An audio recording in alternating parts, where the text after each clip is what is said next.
오늘 본문은 여러분 잘 아시는 것처럼 예수님의 변화산 사건이라고 우리가 제목을 붙이는데요. 오늘 본문은 예수님의 변화산 사건에서 이제 예수님이 영광의 광채로 변화되는 이야기로 시작을 합니다. 2절, 3절을 다시 한 번만 좀 읽어볼게요. 2절, 3절 읽겠습니다. 시작. 엿새 후에 예수께서 베드로와 야고보와 요한을 데리시고 따로 높은 산에 올라가셨더니 그들 앞에서 변형되사 그 옷이 광채가 나며 세상에서 빨래하는 자가 그렇게 희게할 수 없을 만큼 매우 희어졌더라. 예수님께서 베드로, 야고보, 요한을 데리고 따로 높은 산에 올라가셨다 이렇게 시작을 하는데요. 여기서 이야기하는 산은 아마도 빌립보 가이사랴 인근에 있던 헤르몬산이었을 것입니다. 우리가 헐몬산에 대한 이야기를 가끔 듣는데요.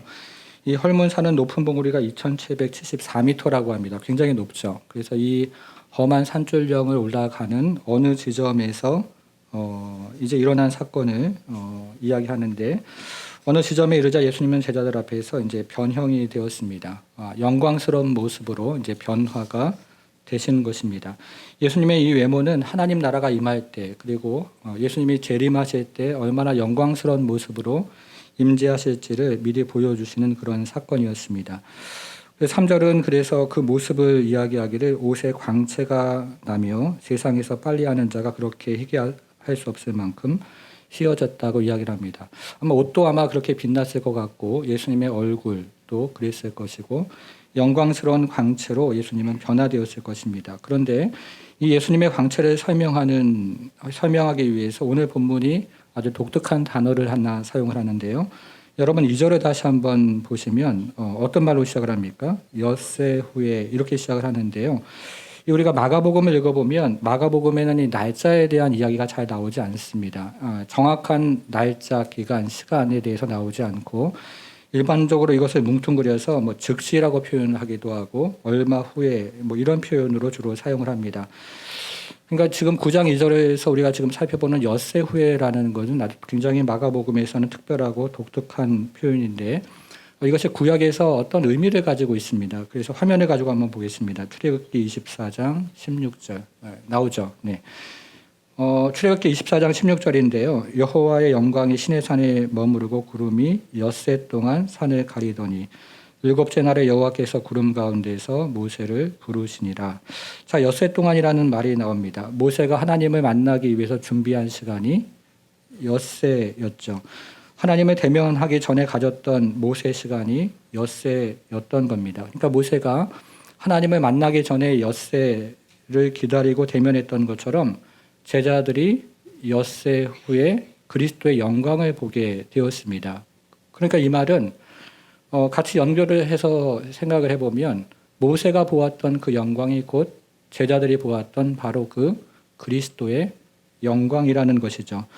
출애굽기에 나와 있는 엿새 동안과 마가복음에 나와 있는 엿새 동안이 같은 말로 되어 있기 때문에 지금 제자들이 변화산에서 보았던 그 영광은 모세가 일찍이 엿새 동안 하나님을 기다린 후에 보았던 그 영광이었습니다. 그래서 이 본문은 우리에게 예수님이 누구신가에 대한 질문에 대해서 답을 해주는데요. 우리는 이것을 기독론이라고 이야기를 합니다.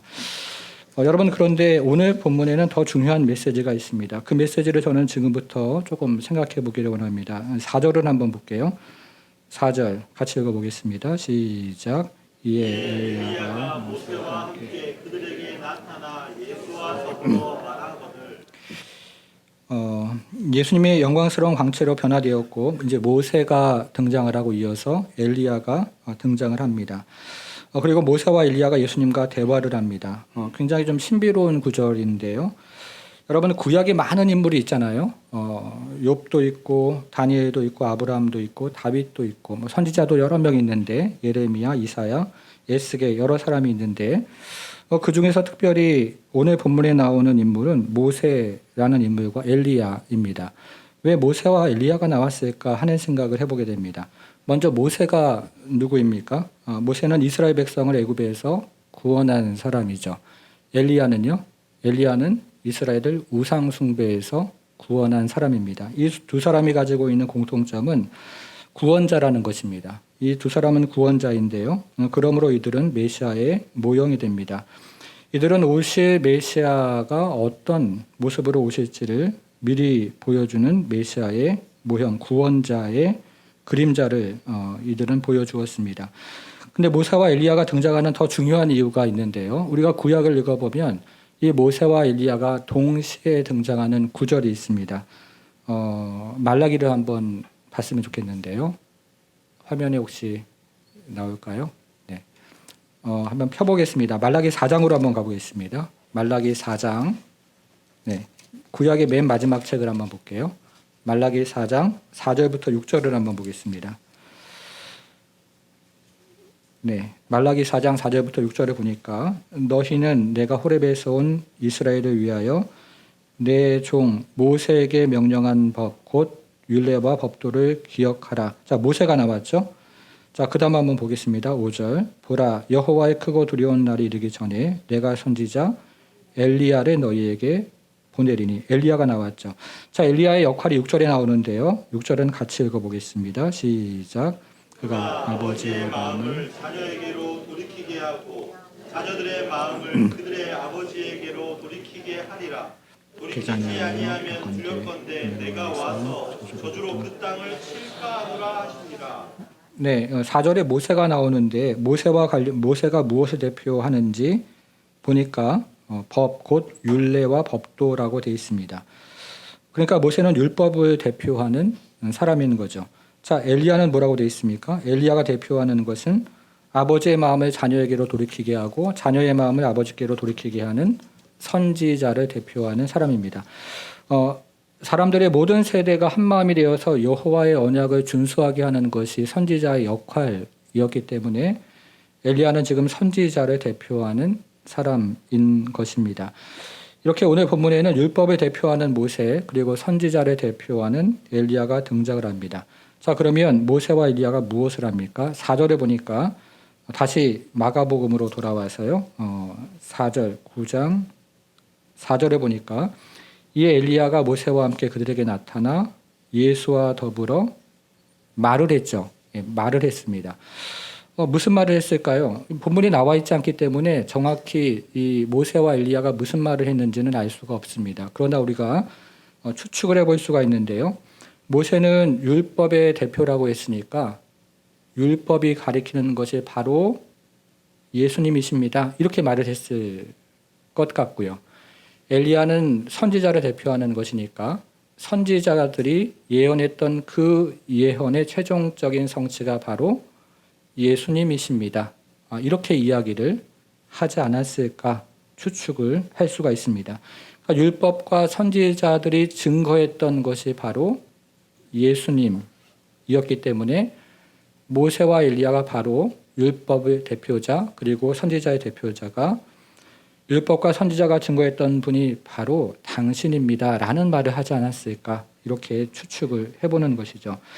자, 그러면 이것을 듣고 있었던 이제 제자가 3명 있었죠. 베드로, 야고보, 요한이 있었는데요. 이 이야기를 들으면서 이들은 무슨 생각을 했을까요? 이들은 이 이야기를 들으면서 이제 자신의 고백이 굉장히 맞았다 확신했을 것이고 온갖 소망과 기대로 이제 마음이 크게 부풀어 오르기를 시작했을 것입니다. 그러면서 베드로가 했던 이야기가 굉장히 유명한 이야기죠. 5절입니다. 5절 같이 읽어보겠습니다. 시작. 베드로가 예수께 고하되 랍비여 우리가 여기 있는 것이 좋사오니 우리가 초막 셋을 듣되 하나는 주를 위하여 하나는 모세를 위하여 하나는 엘리야를 위하여 하사이다 하니. 우리는 이야기를 굉장히 잘 알고 있는 이야기고 또 좋아하는 이야기입니다. 지금 베드로가 하는 이야기는 초막 셋을 지는 거죠. 예수님을 위해서 하나, 모세를 위해서 하나, 그리고 엘리야를 위해서 하나를 지는 것입니다. 우리가 요한복음을 하면서 초막에 대한 이야기를 함께 좀 생각해 보았는데요. 장막절이라고 하기도 하고 초막절이라고 하기도 하는데요. 이때는 백성들이 나뭇가지를 주변에 있는 나뭇가지를 모아서 애굽에서의 구원을 기념하면서 초막을 지었습니다. 그래서 장막절이 되면 이스라엘 백성들이 이제 나뭇가지를 가지고 초막을 지으면서 애굽에서 구원받은 것을 기념하는 동시에 앞으로 일어날 완전한 구원에 대해서 이스라엘 백성들은 고대를 했던 것입니다. 그러니까 지금 베드로가 하는 이야기 핵심은 우리가 여러 번 들었던 것처럼 이곳이 천국이니까 우리가 여기서 누리고 땅으로 내려가기를 원치 않습니다. 이런 의미를 가지고 있는 것이 아니고요. 그런 의미로 얘기하는 것이 아니고 이스라엘의 완전한 구원에 대해서 우리가 지금 정치적으로 그리고 여러 상황상 다른 나라의 식민지로 살아가고 있는데 초막절이 애굽에서의 구원이었던 것처럼 이제 그리스도를 통해서 완전한 구원을 완전한 승리와 성공을 생각하면서 초막을 지으면서 이 초막절을 기념하자고 이야기하는 것이 베드로의 이야기입니다. 베드로는 이스라엘의 완전한 구원을 확신했고 그리고 곧 이루어질 구원을 생각하면서 이스라엘의 구원을 상징하는 초막에 관한 이야기를 꺼낸 것이 우리가 지금 살펴본 6절의 말씀입니다. 근데 베드로의 이 같은 확신에 기름을 붓는 사건이 그 다음에 나옵니다. 7절을 한번 볼게요. 7절 보니까 마침 구름이 와서 그들을 덮으며 구름 속에서 소리가 나되 이는 내 사랑하는 아들이니 너희는 그의 말을 들으라 하는지라. 갑자기 하늘이 열리고 또 구름 속에서 소리가 들려왔습니다. 어떤 소리였습니까? 이는 내 사랑하는 아들이니 소리가 들렸습니다. 여러분, 이는 내 사랑하는 아들이라는 이 말이 처음 언제 하늘에서 들렸습니까? 예수님이 세례를 받을 때. 근데 예수님이 세례를 받을 때 처음으로 공개되었는데요. 그런데 이 소리를 주변에 있는 모든 사람이 다 들은 것은 아닙니다. 사람에게 공개된 것은 마가복음에서 여기가 처음이었습니다. 지금 처음으로 베드로와 야고보와 요한이 예수가 하나님의 아들이라는 음성을 처음으로 들은 사람들이었습니다. 천상의 존재들만 알고 있던 메시지가 처음으로 사람들에게 오픈이 되는 것입니다. 그러자 베드로의 확신은 절정에 이르렀고 베드로의 확신은 안에서 정말 불타오르기를 시작을 했습니다. 그런데 여러분 여기서 참으로 중요한 메시지가 있는데요. 이 7절에서 이 마지막에 나오는 말이 굉장히 중요합니다. 7절을 제가 한번 다시 읽어보겠습니다. 마침 구름이 와서 그들을 덮으며 구름 속에서 소리가 나되 이는 내 사랑하는 아들이니 보세요. 뭐라고 되어 있습니까? 너희는 그의 말을 들으라. 너희는 그의 말을 들으라. 이 말은 사실 변화산 사건에서 중요하게 다루어지지 않는 말이고 우리가 보통 이 변화산 사건을 읽으면 5절에 나오는 여기가 좋사오니 이 말에 주목을 할 때가 참 많이 있습니다. 그런데 이 변화산 사건에서 가장 중요한 말은 이 7절인데요. 이 7절에서 하나님께서 예수가 하나님의 아들이라고 이야기하면서 너희는 그의 말을 들으라 이렇게 말씀하는 것입니다. 하나님이 처음으로 사람들에게 예수님을 내 사랑하는 아들이라고 공개해 주셨는데요. 처음으로 사람들에게 그가 나의 아들이라고 말씀하시는 이유가 바로 너희는 그의 말을 들어야 하기 때문이다 라고 이야기하는 것입니다. 여러분 그러면 너희는 그의 말을 들으라 이 말이 그토록 중요하다면 너희는 그의 말을 들으라 이 말은 도대체 무엇을 의미하는 것일까요? 이 말은 예수님의 말씀을 의미하는 것인데요. 우리가 지금 9장을 살펴보고 있는데 이 9장 전에 8장에서 예수님은 크게 두 가지 말씀을 하십니다. 첫 번째 말씀은 인자의 미래에 대한 말씀을 하십니다. 인자가 많은 고난을 받고 십자가에서 죽으실 것을 말씀하십니다. 두 번째 말씀은요. 제자도에 대해서 말씀을 하세요. 8장 34절을 한번 보겠습니다. 8장 34절을 한번 보겠습니다. 같이 읽어보겠습니다. 시작. 우리가 제자들을 불러 이르되 누구든지 나를 따라오려거든 자기를 부인하고 자기 십자가를 지고 나를 따를 것이니라. 바로 이 말씀을 하십니다. 두 가지 말씀을 하셨다고 제가 말씀을 드렸는데 하나는 예수님의 제자도고 두 번째는 예수님을 따라가는 성도들의 제자도에 대해서 말씀을 하십니다. 그것이 바로 일주일 전에 예수님께서 제자들에게 하셨던 바로 그의 말이었습니다. 무슨 말입니까? 정말로 예수가 하나님의 아들임을 믿는다면 너희는 그의 말을 들어야 한다는 것이죠. 예수가 정말로 메시아라고 믿는다면 너희는 성공과 영광과 부귀를 쫓아가지 말고 십자가를 지고 가는 제자도를 삶으로 표현해야 한다. 라고 말씀을 하시는 것입니다. 여러분, 이렇게 말씀을 들을 때, 예수님의 말씀을 들을 때, 예수님의 말씀을 쫓아갈 때 성도가 경험하는 것이 무엇이라고 생각하십니까? 자, 이제 마지막 13절로 한번 가보겠습니다. 13절. 그러나 내가 너에게 이르노니 엘리야가 왔을 때 기록된 바와 같이 사람들이 함부로 대우하였느니라 하시니라. 자, 여러분, 여기서 말하는 엘리야가 누구입니까? 세례 요한이죠. 엘리야가 왔을 때 기록된 바와 같이 사람들이 함부로 대우하였다. 이렇게 이야기합니다. 여러분, 세례 요한이 어떤 사람이었습니까? 부흥의 사람이죠. 세례 요한처럼 역사상 커다란 부흥을 일으켰던 사람이 없습니다. 그리고 세례 요한은 성령의 사람이었고 또 말씀의 사람이었습니다. 그리고 세례 요한은 정직한 사람이었고 거룩한 사람이었습니다. 정말 주님의 길을 먼저 보여줬던 신실한 그리스도의 제자가 세례 요한이었습니다.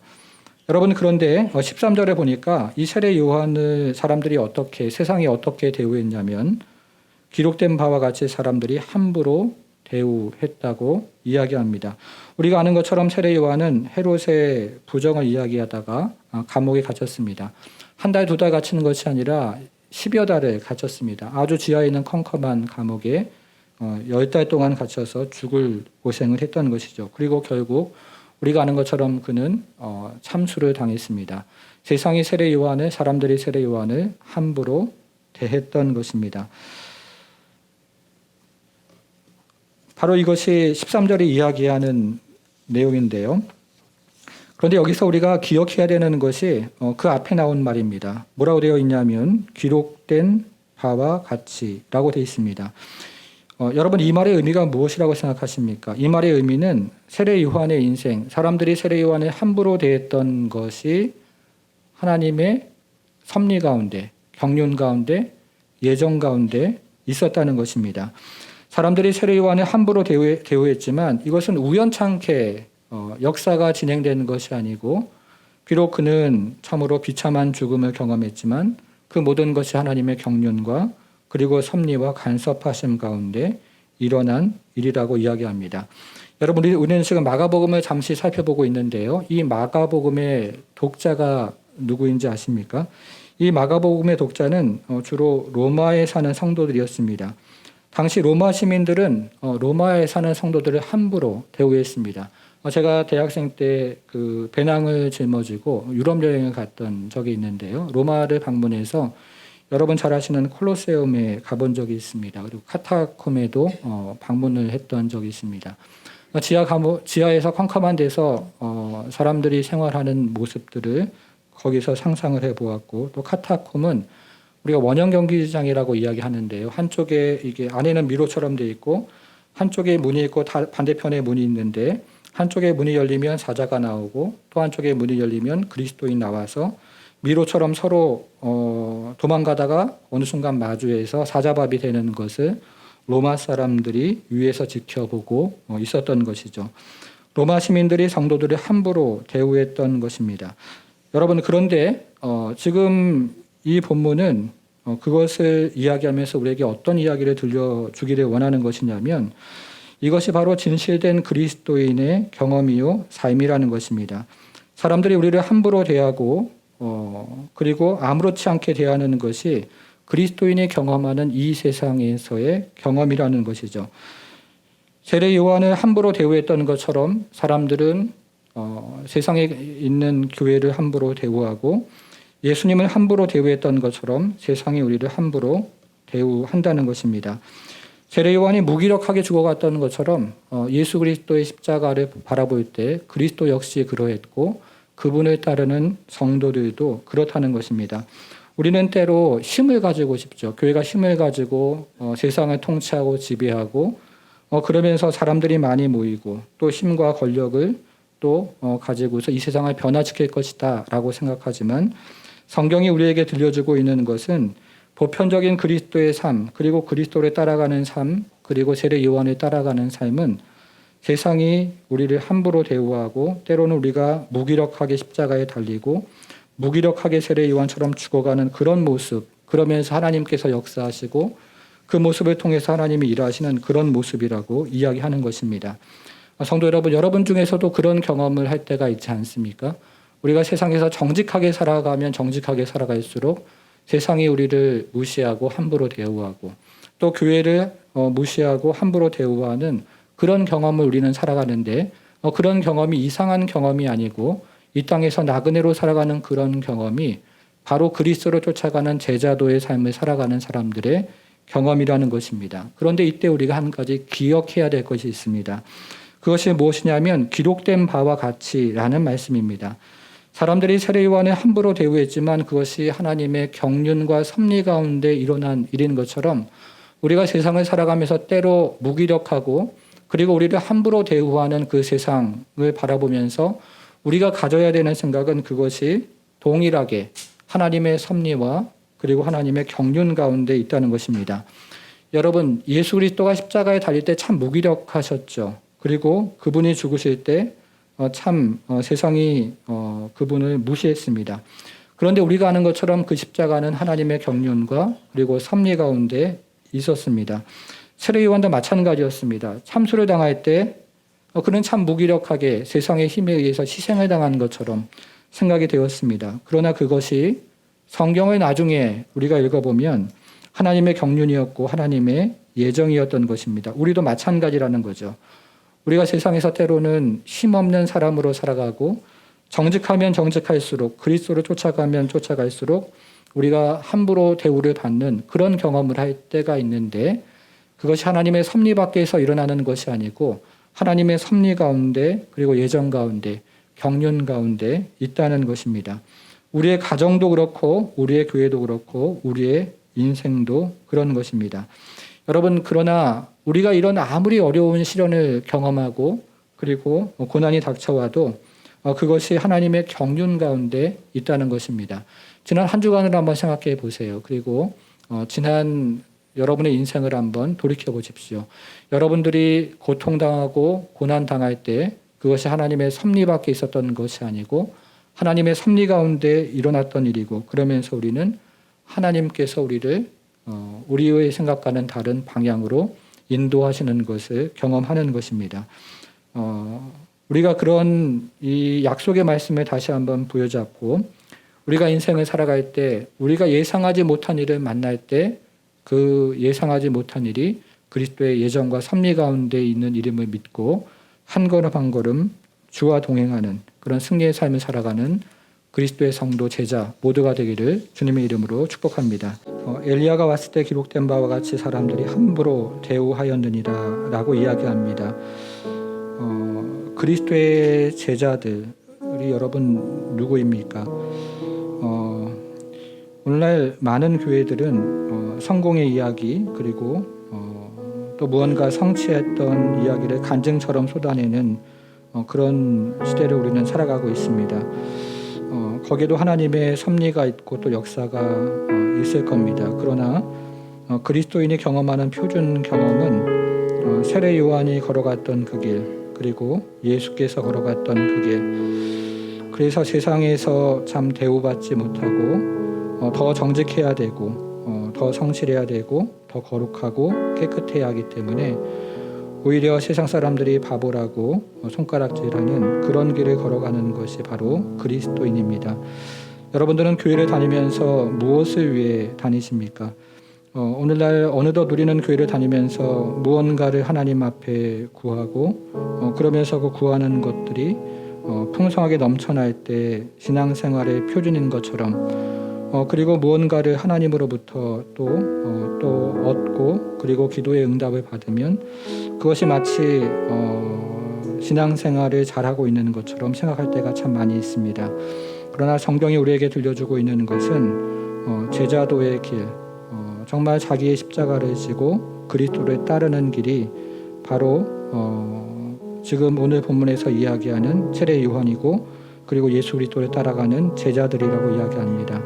우리 삶을 돌아보면서 조용히 좀 기도했으면 좋겠어요. 그래서 우리가 정말로 그리스도를 따라가는 제자도의 삶을 사는 사람으로 정말 많은 교회들이 수많은 간증들을 쏟아내지만 그러나 그리스도를 쫓아가는 그런 사람이 드문 이 시대 가운데 나 한 사람이 우리 교회가 정말로 그리스도의 제자가 되어서 십자가를 짊어지고 예수님을 따라가는 그런 사람 되기를 원합니다. 라는 고백과 함께 함께 기도하기를 원합니다. 기도하겠습니다. 한 가지 더 기도하겠습니다. 9월 7일 날 8일 날 1박 2일로 전교인 수련회가 있습니다. 전교인 수련회 주제는 복음 중심 공동체입니다. 오늘날 우리는 개인주의라는 세속화의 물결에 정말 모든 사람들이 이리 휘청 저리 휘청 구름을 타고 그렇게 살아가는 시대를 살아가고 있습니다. 개인의 만족을 누리며 또 공동체 안에서도 무언가 유익을 누리지 못하면 그 공동체에 대한 여러 또 날이 선 말들이 난무하는 그런 시대를 살아가고 있지만 우리는 그런 세속화와 그리고 세상의 성공주의에 맞서서 복음 중심의 공동체라는 주제로 전교인 수련회를 함께 진행하기를 원합니다. 여러 불편함도 있을 것이고 또 진행하는데 여러 가지 어려움도 또 있을 것입니다. 그러나 우리가 세상에서 우리를 불러내신 그 하나님의 뜻을 다시 한번 발견하고 우리 공동체가 복음 중심으로 빚어지는 그런 은혜를 함께 경험해서 우리가 좀 더 그리스도의 형상을 닮아가는 그런 공동체로 빚어지는 시간이 되기를 원합니다. 1박 2일의 수련회를 하나님 사용해 주셔서 정말 우리 공동체가 우리 교회가 복음 중심의 공동체로 빚어지고 우리의 인격이 그렇게 빚어지는 그런 성령의 역사가 있을 수 있도록 1박 2일에 있는 전교인 수련회를 위해서 함께 기도하겠습니다. 하나님 아버지, 많은 교회들과 그리고 성도들, 하나님 그리고 이 세상이 참으로 성공의 이야기 그리고 명예의 이야기 또 복받은 이야기 하나님 그것들을 쏟아내는 시대 가운데 우리가 살아가고 있지만 주님 그리스도께서 많은 고난을 받고 멸시를 당하리라 말씀하시고 또 엘리야가 왔을 때 기록된 바와 같이 사람들이 함부로 대우하였다고 하나님 이야기하였던 것처럼 하나님 아버지, 우리가 참으로 이 시대를 살아가면서 자기를 부인하고 자기 십자가를 지고 그리스도를 따라가는 제자도를 회복하는 성도 또 그런 교회로 살아갈 수 있도록 하나님 함께해 주옵소서. 하나님 이 가운데 고난받는 성도 있습니까? 시련과 환난 가운데 있는 성도가 있습니까? 그 어려운 시련과 고난이 하나님의 경륜 그리고 예정 밖에서 일어나는 것이 아니고 그리스도를 따라가는 하나님 아버지의 발걸음이며 하나님 그래서 하나님의 경륜과 예정 가운데 있는 것들을 믿고 한 걸음 한 걸음 또 그리스도를 쫓아가는 그런 믿음의 하나님 아버지 또 발걸음이 될 수 있도록 우리 하나님 축복해 주옵소서.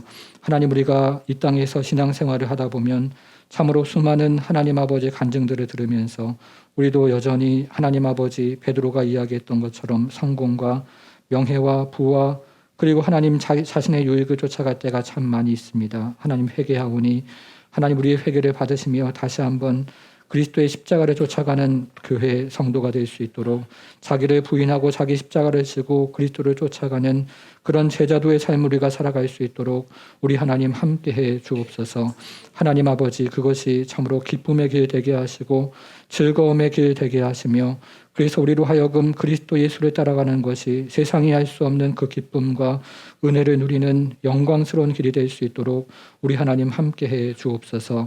1박 2일 동안 있는 수련회를 위해서 기도합니다. 세상이 하나님 아버지 교회를 향하여 개인주의를 적용하고 그리고 하나님 그 가운데서 하나님 우리를 살찌우는 것을 계속해서 이야기하고 있지만 그러나 우리는 다시 한번 복음 중심의 공동체를 하나님 아버지 또 만들어 공동체 안에 생명이 거하고 그 생명 안에 거하는 모든 자들이 다시 한번 복음으로 하나님 새롭게 되어지는 은혜를 경험하기를 원하오니 성령께서 1박 2일 동안에 진행되는 모든 일정 가운데 역사해 주시고 하나님의 세미한 음성을 우리 가운데 들려주셔서 하나님 아버지 공동체가 다시 한번 복음 중심의 공동체로 우뚝 서는 기회가 될 수 있도록 우리 하나님 함께해 주옵소서. 이곳에 있는 하나님 아버지 또 모든 성도들을 기억하여 주셔서 우리의 삶 가운데 그리스도의 십자가의 흔적이 하나님 아버지 동일하게 나타내는 인생을 살아가게 하시고 하나님 우리가 우리의 하나님 아버지 또 힘과 그리고 능력을 키우기 이전에 하나님 자신을 부인하고 십자가를 지고 그리스도를 쫓아가는 그런 제자도의 삶을 살아가는 모든 성도들로 또 우리를 하나님 빚어주셔서 하나님 우리가 진정으로 그리스도 안에서 하나님 아버지 참으로 은혜와 그리고 영광스러운 복음의 능력을 가지고 살아가는 모든 성도들 될 수 있도록 우리 하나님 함께해 주옵소서.